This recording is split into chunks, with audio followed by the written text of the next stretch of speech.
suis né à Marseille, que j'ai quitté quand j'avais 15 ans et j'ai fait des études pas très brillantes après. Et vers 22 ans, j'ai eu une idée de monter une première entreprise.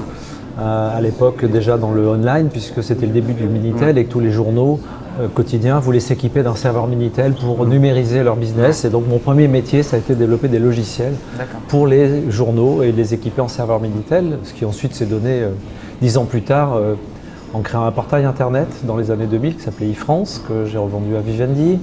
Et puis ensuite, j'ai voulu prendre quelques temps sabbatique et puis j'ai eu une autre idée qui était de créer et de rapprocher des couples à travers toujours Internet. Et donc j'ai créé la société Mythique que j'ai revendue il y a 5-6 ans maintenant. Et suite à quoi j'ai investi dans un fonds d'investissement personnel qui a financé à peu près une 150 startups. Et donc je suis désormais plus investisseur que chef d'entreprise, même si je dirige toujours 2 startups, une qui fabrique des lunettes et une qui va fabriquer des vélos. Voilà. D'accord, très bien.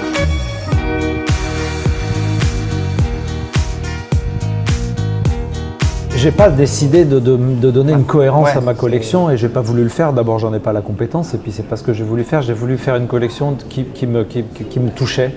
Et à chaque œuvre que j'ai eu la chance d'acheter, elle a sa première vision m'a séduit. Je dois être accroché par l'œuvre et je dois me dire tiens ça c'est vraiment de l'émotion.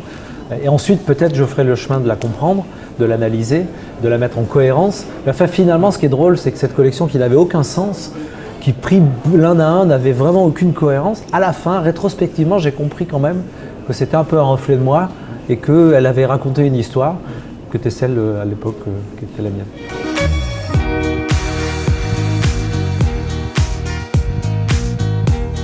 J'ai eu la chance de rencontrer un ami qui m'a initié, qui m'a amené dans des foires, qui m'a amené dans des expositions, qui m'a amené dans des galeries et qui m'a petit à petit initié à ce monde un peu complexe, à ce monde un peu hermétique, à ce monde un peu normé.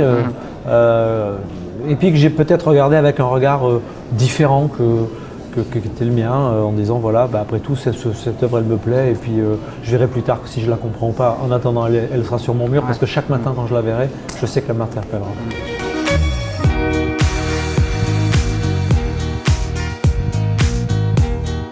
Je ne peux pas parler d'évolution parce que je n'ai pas suffisamment d'histoire et d'expérience dans cet écosystème pour en avoir vu son évolution, donc je ne sais pas bien la manière dont il a évolué, mais que des particuliers s'emparent de grandes collections, créent des grandes collections, les ouvrent au public, c'est extraordinaire aujourd'hui et ça va pallier à un déficit de l'État ou des structures étatiques qui peut-être, faute de moyens, faute de temps, faute de vocation, n'ont pas pris le relais. Donc je trouve formidable que des gens qui ont la chance d'arriver à créer ces collections, ces fondations, fassent ce job et en plus j'imagine et je suis certain qu'elles le font extrêmement bien.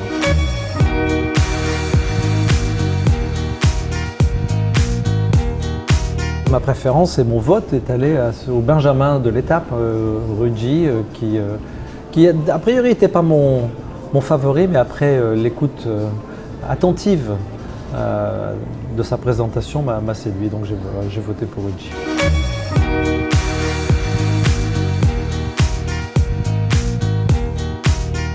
L'art ou la poésie, parce que c'est vrai que moi j'ai commencé plutôt par la poésie, puis je suis venu à l'art bien plus tard, c'est d'interpeller avec des choses qui sont inattendues, avec des choses qui sont surprenantes, avec des choses qui sont étonnantes, sans limite.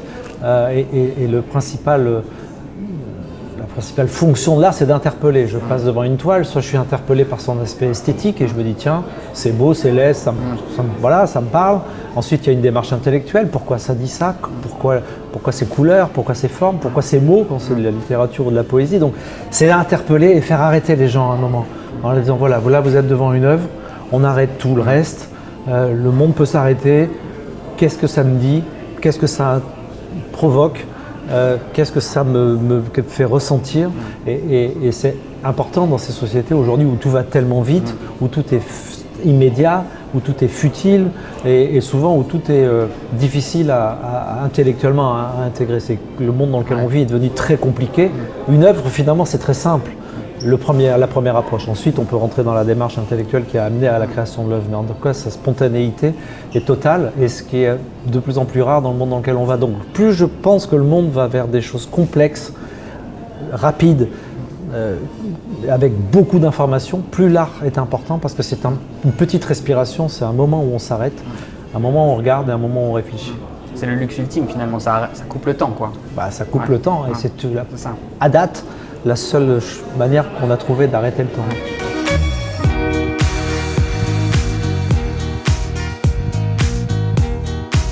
Le point commun entre un artiste et un entrepreneur, c'est qu'il y en a très peu qui réussissent. Certainement, c'est extrêmement difficile. Je n'ai pas la prétention de juger la difficulté de devenir un artiste, mais de devenir un entrepreneur et de réussir une entreprise. Évidemment, quand les entreprises sont là, on trouve ça évident, mais on n'imagine pas le taux d'échec, le taux d'erreur et le taux de décès dans des entreprises quand elles sont jeunes. Donc la difficulté à essayer de faire émerger quelque chose, elle est certainement commune aux artistes et aux entrepreneurs. En ce qui concerne les codeurs, les programmeurs, dont c'était mon métier à la base. Effectivement, ce sont des artistes parce que à partir d'un outil complètement froid qui est un microprocesseur, ils arrivent à créer du rêve. Aujourd'hui, si je parle à mon smartphone et que mon smartphone me répond, c'est du rêve. Et pourtant, tout ça, c'est codé dans une puce en silicium avec des algorithmes. Donc, on voit bien qu'un bon programmeur, il faut quand même qu'il ait une part de rêve, une part de folie pour pouvoir imaginer qu'un jour, il va réussir à écrire un programme qui va faire parler son smartphone. Donc cette part de rêve, elle est certainement commune entre les entrepreneurs, les codeurs, pardon, les ingénieurs et les artistes qui ont cette folie et cette vision qui voudraient considérer que tout est possible. J'imagine qu'un artiste n'a pas de limite, à part celle qu'il s'est fixée lui-même, et un bon programmeur n'a pas de limite non plus, il y mettra le temps qu'il y mettra. Mais peut-être un jour il sera capable de coder un programme extraordinaire qui fera qu'on voyagera dans le temps ou qu'on fera des choses qui paraissent impossibles. D'accord.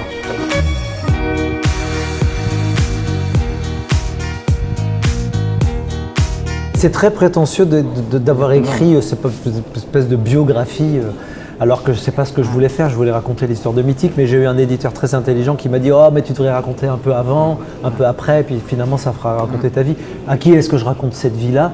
À des jeunes qui un matin se disent « Tiens, pourquoi je n'irais pas entreprendre, pourquoi je n'irais pas matérialiser cette idée que j'ai ?» Et j'ai écrit ce livre pour les gens qui ne savent pas et qui ont envie de découvrir et de rêver, pas aux gens, ça ne s'adresse pas aux gens qui savent, ça s'adresse aux gens qui ont envie de rêver et de se dire pourquoi pas moi, est-ce que ce chemin c'est le mien, on verra bien. La seule manière de le savoir c'est d'aller rouler dessus et donc c'est ça le message de ce livre là, c'est qu'on ne peut pas savoir avant si on l'est ou pas, mais quand on essaie, on va vite se rendre compte si on a les qualités pour.